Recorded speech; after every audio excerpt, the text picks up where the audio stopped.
motivation wanes. Motivation is unreliable. You can't just strictly operate off, I hope I wake up and feel super great today to go do whatever. I kind of work in 5-year cycles. Like 5 years I was an engineer, 5 years I was a consultant, 5 years I was an agent. And I'm like, well, what's next? I ended up with over $100 million of real estate sold in 2024, pretty much by myself. You care so much for your clients and you want a deeper relationship, but how do you protect yourself from burning out? Data is data. The facts make sense, and it will help them either unravel some of the emotion or either support the emotion that they feel about a particular property. What kind of shifted you from working with institutional investors to really caring more deeply about relationships and the clients you work with? In some ways, you need to be a successful real estate agent, but that doesn't make you good with people. Going through this experience, how has the definition of success changed for you?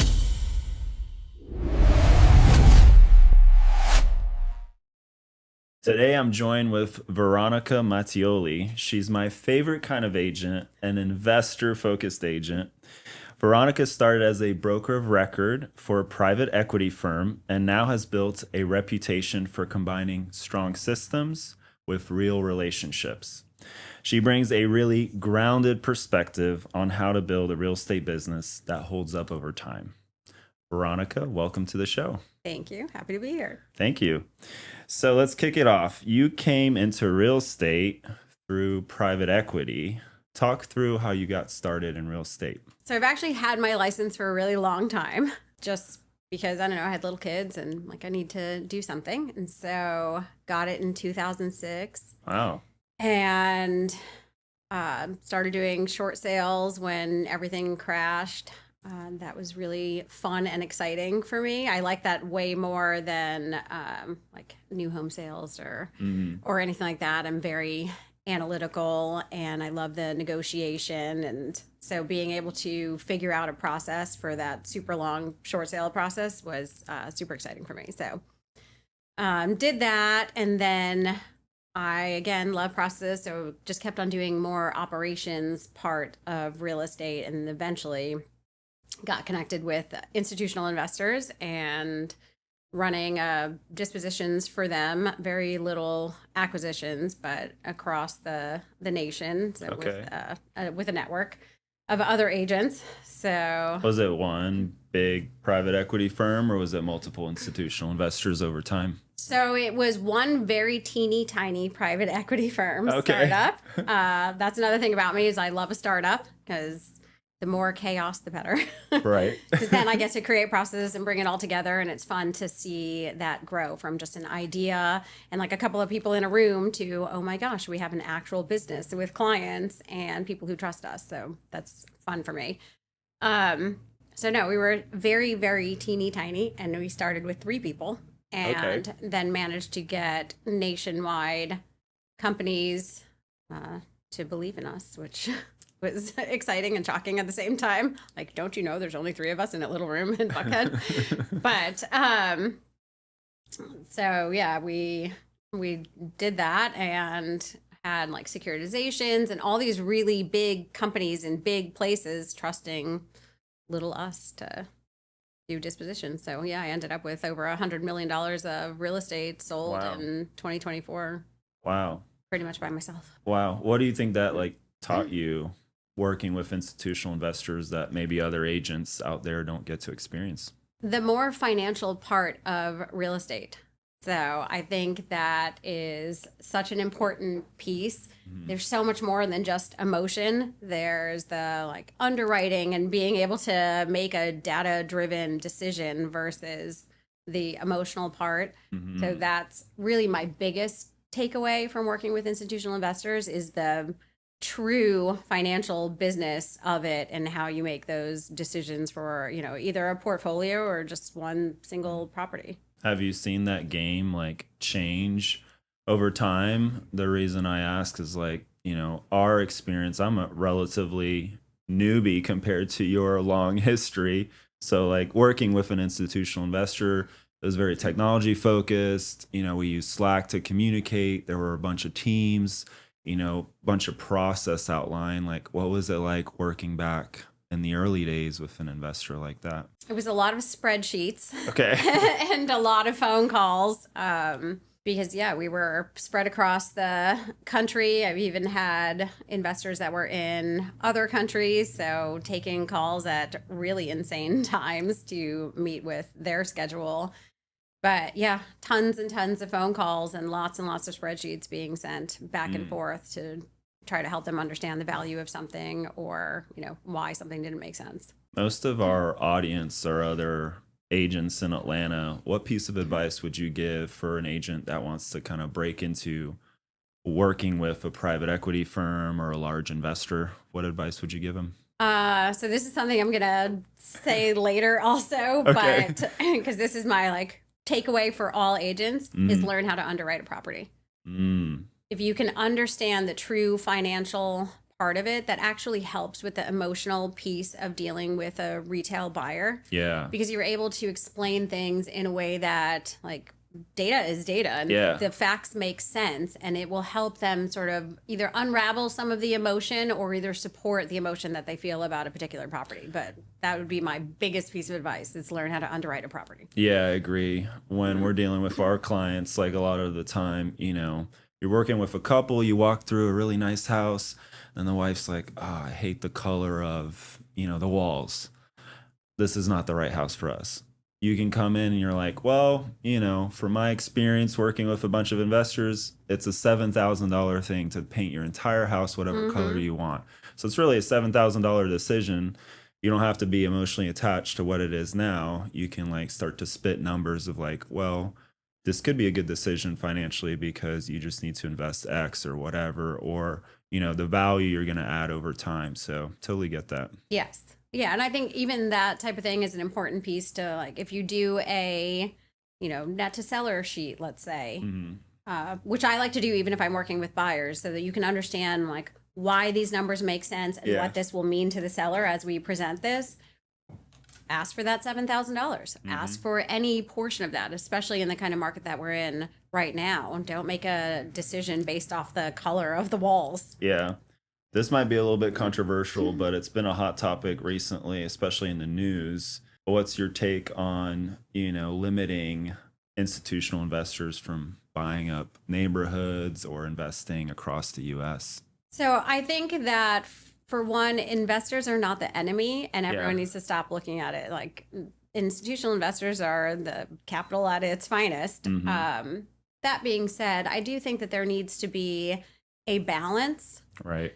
It shouldn't be unaffordable for people to own a home. So there is something that needs to be worked with that. But at no point am I saying, out with the investors. This is a business model and you can't just be like, nope, sorry, you can't conduct this business anymore. They're not doing anything illegal. Yeah. But there's a time and a place for everything. And there needs to be a balance that's found. But yeah, what was interesting to me is I think it's between 3 and 4% of all real estate in the U.S. is actually owned by these large investors. So it's not a massive amount. But when you look at Atlanta or some of these growing pockets, there might be 15, 20% in some of these specific counties. So maybe looking at more of a micro level of limiting, okay, you can't buy up this entire neighborhood because it's impacting everybody there. But, at a large scale, taking a step back, it's totally fine. I think 2, 3, 4, 10% is probably healthy for a large capital investor in the market. Yeah. No, I completely agree with that. And, for some of the communities, that's where your HOA then comes into play. And I know everybody hates an HOA, but if you want to protect and limit the amount of renters that you have in any given community, or institutional investor owners, then in that case, then get yourself an HOA. It'll be worth the price if that's something that you want to do. Yeah.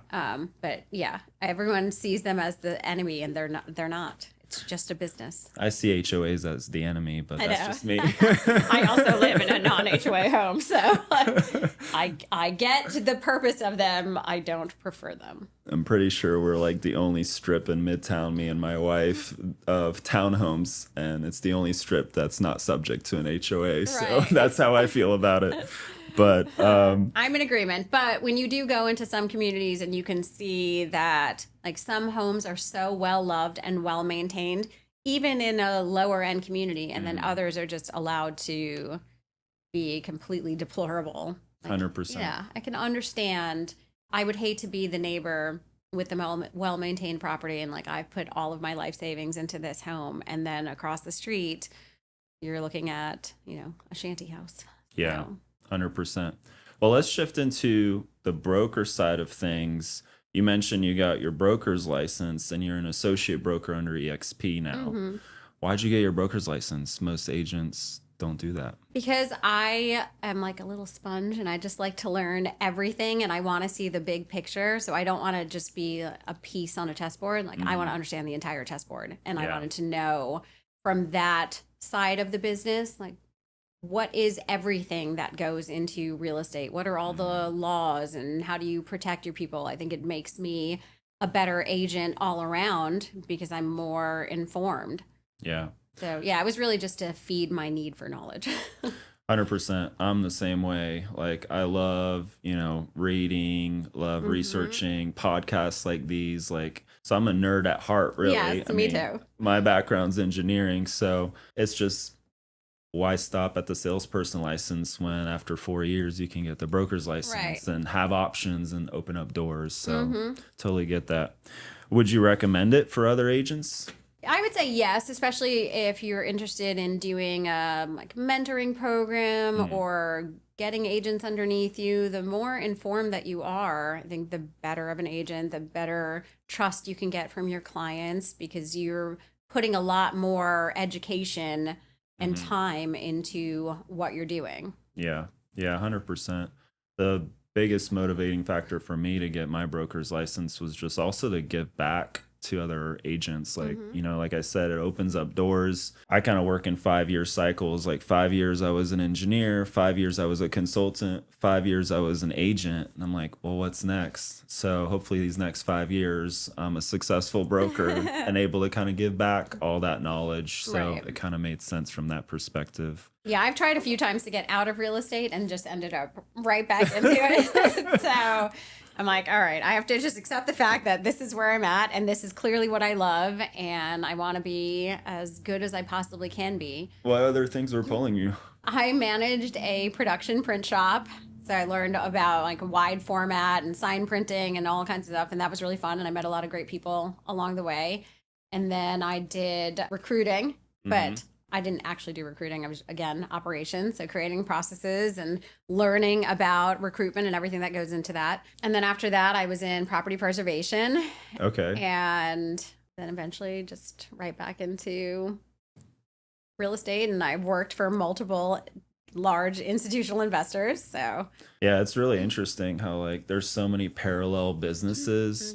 Sometimes like the shiny object syndrome, like you're like, oh, I could be a property manager, or I could be a general contractor, or I could like, stand up this business for recruiting or whatever it is. So we always have like these potential opportunities. yes. I think there's power in just staying focused and like, okay, if I just pour the next 5-10 years in this specific niche, then I can really stand out as an expert. And and if it's something you love and you're passionate about, I mean, that's even better.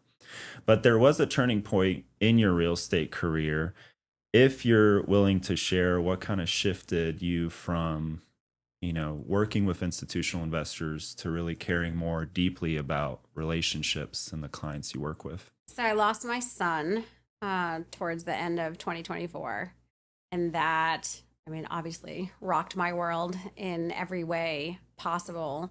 But it lowered my tolerance for, I don't know, things that felt like they really didn't matter. I wanted to be more intentional with my relationships. And that doesn't mean that I got out of working with institutional investors, because I'm still doing that, just on a different scale, where those relationships do matter, and there's the individuals within that you're fostering a relationship with.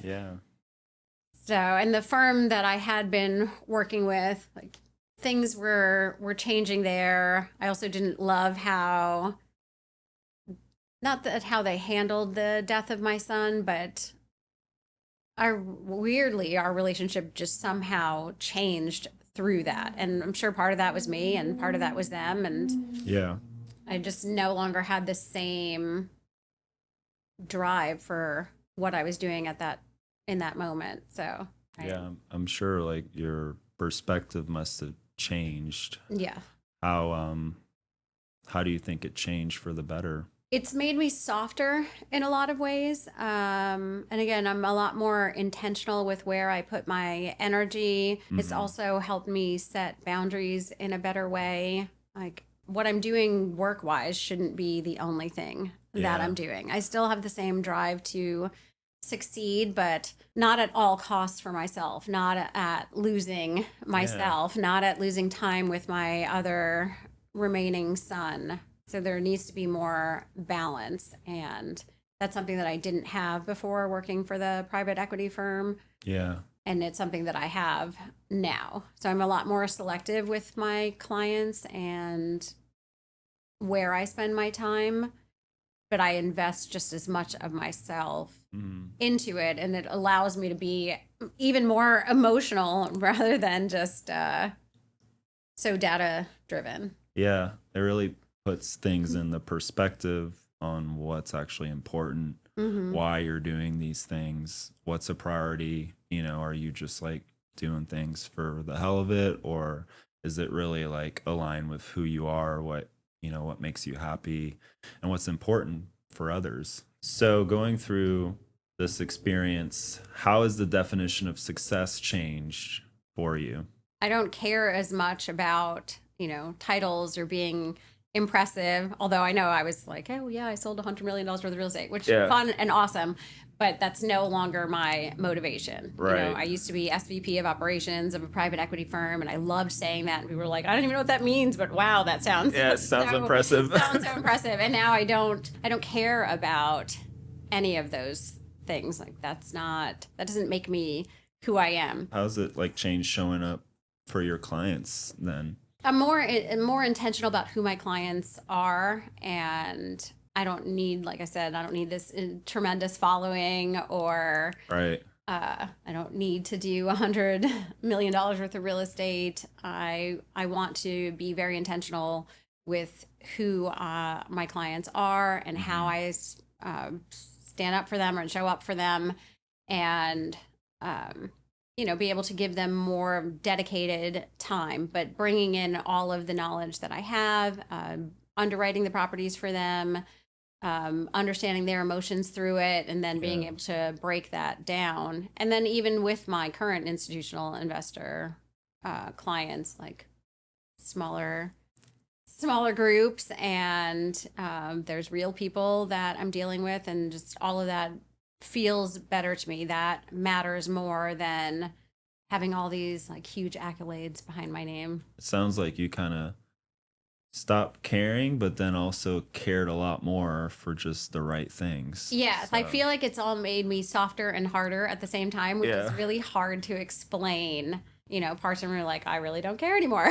But then there's so much that I really do. I just care in a different way. Mhm. I'm no longer going to work 70 hours a week just to Right. make sure that my employer's like, oh yeah, you're doing a great job. Because next week they could not care anymore, and they're like, we've decided to go in a different direction, which Right. has certainly happened in the past.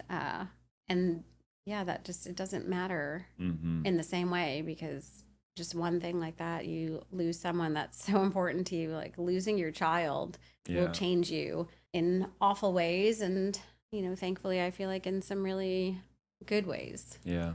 Thank you for sharing that story. That's super powerful, and I don't doubt that that's rocked your core and changed your mindset. Um, if we can shift to, how you operate, and speaking to other agents out there, a lot of agents say that they're great with people. Where do you think they're missing the mark? Or, drawing from your experience, how do you think, you show up for your clients being a better agent? I think you have to slow down. Mm. Just answering the phone isn't showing up for your people, or, Yeah. or being great with people, and that's something that I consistently am hearing, even between agents. If I answer the phone and agents are like, oh my gosh, you have no idea how hard it is to get an agent on the phone, which is shocking to me because this is literally what we are supposed to be doing. I don't answer my phone. We get too many spam calls. But I hear you. So yeah, I think everyone likes to think that they're personable and outgoing, which in some ways you need to be a successful real estate agent, but that doesn't make you good with people. You have to slow down and really work on building relationships with people. And like, this is more than just a transaction, which I know goes against everything that you learn as an institutional investor agent. But being able to marry the two things, I think, is super important. Like, I don't know. I just think that agents, I think they really need to slow down and get to know your client. And this isn't just about finding them a house or selling their house. Like, there's a lot of emotion that goes into this for them. And we've all been there on the other side of it as a buyer or a seller. Truly put yourself in those shoes and then be able to show up for your people. Yeah. At the same time, just to kind of play devil's advocate, how do you prevent yourself from like burning out? Like, you're pouring so many emotions and you care so much for your clients and you want a deeper relationship, but how do you protect yourself from burning out? Boundaries with your time. But I'm also very open with sort of setting those expectations and being able to say, like, I will not be available from this time to this time. Yeah. And I don't have to give a reason why. I'm just not going to be available. You don't have to say sorry. Yeah. Right. Yeah. And I think actually people respect you more if you do that. Yeah, 100%. Yeah, they're understanding that your time is also valuable, and I try to give that back. I'm not going to call my client at 6:00 in the morning unless I know for sure that this is what they want. Yeah, I think it creates a better mutual respect if you set boundaries. And whereas prior to my son passing away, I experienced a ton of burnout because I was just like, okay, yes, if you're a real estate agent, you work all the time and you're available all the time and there's no off. Well, there's an off now. Yeah, that's so good. We did the same thing in our business and it totally changed the game. So yes, I totally agree. So speaking of, motivation, going through hard times, like what specific tricks, tips, I don't know, rituals do you do or take when motivation drops to kind of keep you going? So structure and process, which I know is so nerdy and lame and boring, but it is actually such a real thing. It's part of why I like it and all of my experience in operations. But yeah, motivation wanes. Motivation is unreliable. You can't just strictly operate off of like, I hope I wake up and feel super great today to go do whatever. But if I have a structure of what my day needs to be and what I need to do, like, no matter how I feel emotionally or otherwise, I'm going to get up and I'm going to check the things off my list and get through what I have to get through. Some days I feel super motivated and it's amazing. And other days I'm just checking boxes. Yeah, motivation just drops. I mean, it's a roller coaster. It's the discipline that keeps you stable. It's the discipline that builds the confidence. It's the discipline that actually like gets you to the next level, gets you where you need to be. So and I think that with everything, even like working out, and everyone's like, oh my gosh, it's the new year and this year I'm gonna get so toned and do this and do that, and I'm gonna join a gym, and then the minute they're like, oh wait, that's actually not that much fun anymore. Yeah, you have to be able to like, I'm disciplined and I'm doing this and this is gonna happen no matter what, unless I have a cold and shouldn't be around people. But I think that goes for work and anything that requires quote unquote motivation. Yeah. You can't rely on it. I love that. What's a productive day for you? Like, walk us through your day. I mean, they vary, but I try to plan the night before as far as like, what do I really need to do, and have my to-do list. And sometimes things carry over from one day to the next, which I really hate when that happens, but it happens. But yeah, it'll be, time following up with clients. Sometimes it's visiting properties, especially where the for my institutional investor clients, I have to go out at least once a month and just make sure like property's still standing and no everything broken looks windows. good. Yeah, roof hasn't collapsed. And then giving them appropriate feedback. I spend some time reaching out to agents who showed my properties the day before to try to get feedback, which is very hit or miss. And but I try to always make time to either go mountain biking or go to the gym, depending on what the weather allows. And Love that. yeah, it's super important for me to have some me time, and it resets me in so many ways, especially after losing my son. Like, I recognize that this is something that I need, and I have to do this for myself, Right. because it will regulate me. Self-care days, just living more balanced life. Well, it's All like a those self-care hour, but yes. What I've been doing recently is like a self-care day out of the month. Yeah. So in one day, I get a massage, I get a facial, Nice. and I get a haircut. And then I just like chill and like a cold plunge, pool, sauna. So that's like one day a month. That's like my self-care. I should actually try that, because like all my things like that are sort of spread out in between other things, Right. that then I'm feeling stressed, like getting my hair done, being like, I have to go. I have so many things that I need to go be doing right now. Or same thing with getting my nails done. Yeah.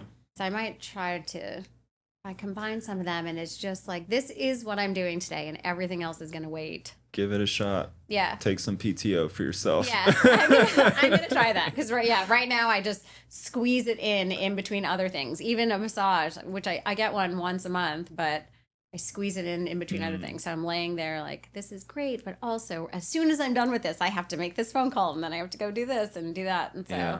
So what's next? What's this year looking like for you? So this year is already proving to be, it's going to be a busy one, but that's exciting. My other son has his license also, so he's Cool. starting to help me out with That's awesome. some of the like institutional investor properties that I'm working on. And he's so hungry to learn, which I kind of love. How old is he? He is 23. He will Okay. be 24 this year. Wow. Which is nuts, because he was just born last week, and I don't know how that happened. But Perfect time to start. yes, yeah. He's had it for a few years, and so he's like dabbled here and there, and I did teach him about underwriting and how to do CMAs, and so he's been in the background helping me with some of those for a few years now, but he's getting more involved with like actually the properties and whatnot. I started another business, so I've also been working on that and getting work orders and Wow. building up my vendor line. So that's been very exciting. So yeah, this year is, I think it's going to be very busy from a work perspective, but huge growth year, Yeah. which will then carry into 2027. But yeah, it's exciting. That is exciting. Yeah, I'm loving all of it right now. And then trying to find time for travel in between. Yeah. And you're on this podcast now. So And I'm on this podcast, which is terrifying and amazing all at the same time. well, we need to wrap this up, but we asked every single guest our signature close question. We are called the Atlanta Agent Playbook podcast. So what is one play that you want to add to our playbook? One piece of advice for Atlanta agents out there to be as successful as you. Learn how to underwrite a property. Okay. That's what I said. That's going to come back up again. Yeah. Because that is my one thing. It builds so much trust with your clients. Yeah. If you can truly break things down from a financial perspective and let them understand why this makes sense or why this doesn't make sense. And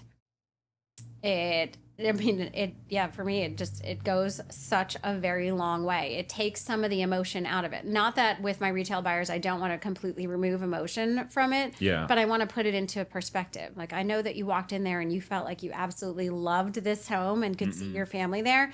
And that is important.